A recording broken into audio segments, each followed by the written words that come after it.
Bursting onto the rock scene in 1991 with their seminal debut record 10, and following it up with the massive records 1993's Versus and the following year's Vitalogy, Pearl Jam would establish themselves as one of the biggest rock acts of the 90s.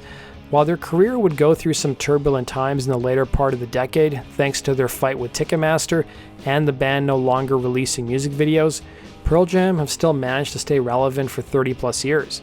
But in the 2010s, the band would be taken advantage of by someone close to them. That's what we're going to explore in today's video.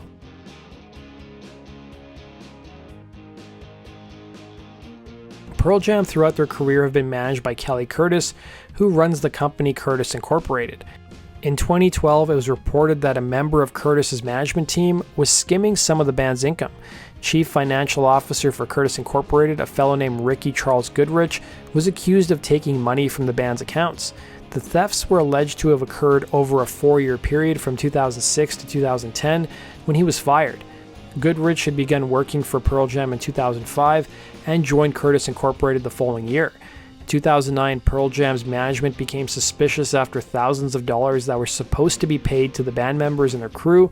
In addition to that, Goodrich was also involved in the 10 Club, Pearl Jam's fan club, which also had cash flow issues. The Seattle Times would report, and I quote, "He was responsible for and had complete authority over all financial matters related to Pearl Jam's touring operations, which included establishing budgets, approving court settlement statements with promoters, distributing road cash to the band and crew members, and approving and paying for tour expenses, charging documents say." When the band switched business management companies in early 2006, the new company looked to Goodrich to handle all tour-related financial matters. The Seattle Times will go on to report that Goodrich was confronted about the discrepancy in May of 2010 after Pearl Jam got off the road.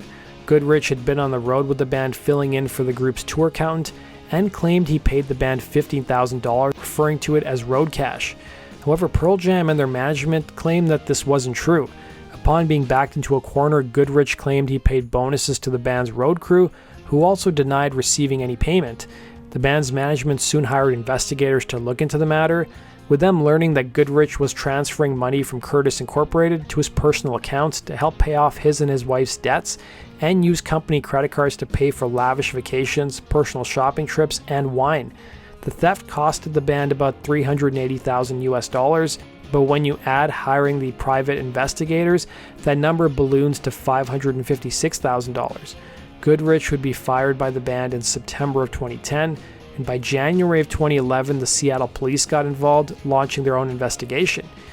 Kelly Curtis would issue a statement to the press that read, "We are deeply saddened by the situation."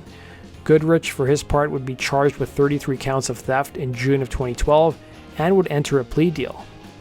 Goodrich in 2013, who is now 55, would plead guilty to 6 counts of felony theft, and up until this point he had paid back about $125,000 and agreed to pay a further $181,000 to the band. By 2014, however, Goodrich hadn't paid the band back fully, and he was sentenced to 14 months in prison. Had he paid the band back fully, he would have only gotten 6 months in prison. That concludes today's video, guys. Thanks for watching, and we'll see you again in Rock and Roll True Stories.